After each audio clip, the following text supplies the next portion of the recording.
Hello, and welcome to this episode of the Maryland Risk Management Education Podcast. My name is Paul Geringer, and I am the Extension Legal Specialist here in the Department of Ag and Resource Economics at the University of Maryland. And today we're going to look at a blog post I pulled together recently looking at the Ninth Circuit's decision in favor of the Montana beef checkoff program. You may be wondering why we focus in on, a beef checkoff program out of the state of Montana, but it would have had implications here in Maryland and Virginia, depending on how the court had ruled. So it's something we have to keep in mind. So to get into it, the Ninth Circuit Court of Appeals recently affirmed the U.S. District Court of the District of Montana's decision holding that the Montana Beef Councils and other qualified state beef councils, or QSBCs, advertisements are exempt from First Amendment scrutiny. The decision is in Ranchers Cattlemen Action Legal Fund United Stock Growers of America versus Vilsack. And this decision came out July 27, 2021. So give a little background on the decision. In 1985, Congress passed the Beef Promotion and Research Act of 1985, which imposed a $1 per head assessment on all cattle sold in the United States. This checkoff has been used to fund promotions to expand domestic and international markets and uses of beef. The Secretary of Agriculture oversees the checkoff program through the Cattlemen's Beef Promotion and Research Board members. The program operates through a QSBC collecting the checkoff, retaining 50 cents of every dollar to fund the state beef program, and passing the remaining 50 cents to the federal program. A beef producer may choose to opt out of funding the QSBC and direct the entire checkoff to the federal program. Since 2016, the Secretary has worked through the Ag Marketing Service, or AMS, to enter into Memorandums of Understandings, or MOUs, with the QSBCs, giving the Secretary more oversight over the operations of the QSBCs. The QSBCs can contract with third parties to produce advertisements and promotional materials, but the Secretary must pre-approve all contracts and plans/projects developed by the third parties. At the same time, QSBCs can also make non-contractual transfers to third parties for promotional materials, and the resulting materials do not need pre-approval. At issue in this case is whether the non-contractual promotional materials are effectively government speech. RCAF, the Ranchers Cattlemen's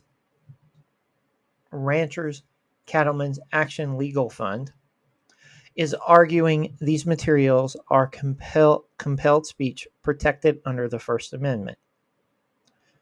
So to give a little bit of a litigation background on this, RCAF first challenged the Montana beef program in 2016, alleging that the Montana program distributed funds according to the federal program was unconstitutional compelled private speech. As the litigation was pending, Montana's Beef Council entered into an MOU with USDA. Initially, the District Court and the Ninth Circuit did not consider the impacts of the MOU. Later in the litigation, RCAF amended its complaint to include additional QSBCs who had MOUs with USDA. The District Court found that because the Secretary of Ag had sufficient control over the QSBC's speech and the third party's speech, which the QSBCs contract with, the promotional materials were effectively government speech not protected under the First Amendment. RCAF then appealed that decision. That leads us to the Ninth Circuit's ruling. The main issue on appeal was whether the government effectively controlled the speech, whether the speech was effectively controlled by the government was government speech.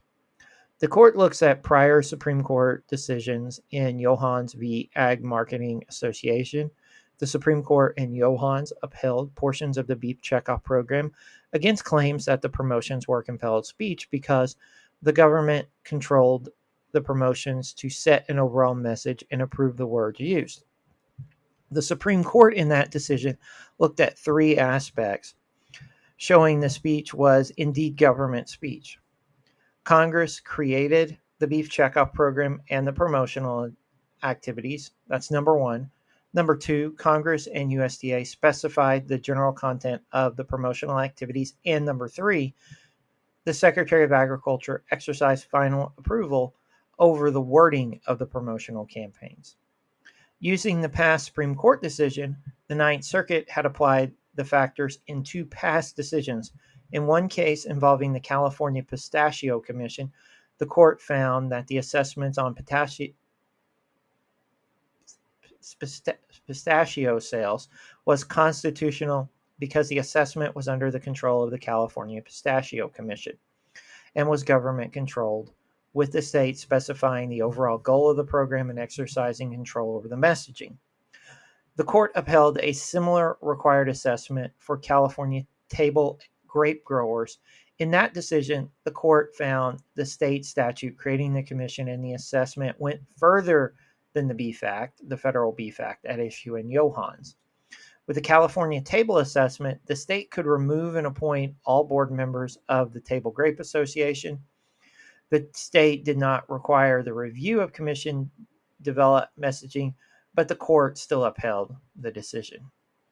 To the Ninth Circuit, the current case on appeal involving the Montana QSBC looks similar to the two past decisions. According to the MOU, all promotional, advertising, research, and consumer information plans by the QSBCs must be pre-approved by the Secretary of Agriculture.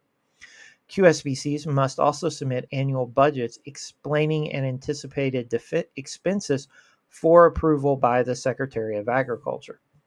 To the Ninth Circuit, this approval of the QSBC's budget would include any third parties contracted with by the QSBCs. At the same time, the third parties were required under the regulations implementing the Beef Act to meet certain requirements. Secretary also had clear authority to prevent QSBCs from contracting with third parties which did not meet the Beef Act requirements. This was enough to agree with the district court that the third party's advertising was government speech, not compelled speech protected under the First Amendment. So as I often ask these cases, why do we care? Or in these decisions, why do we care? This case involved at least 19 states which had QSBCs with MOUs with USDA. Included in the 19 states were Maryland and Virginia, as I mentioned earlier. This potential decision ends at least 6 years' worth of litigation arguing over the beef checkoff program's constitutionality.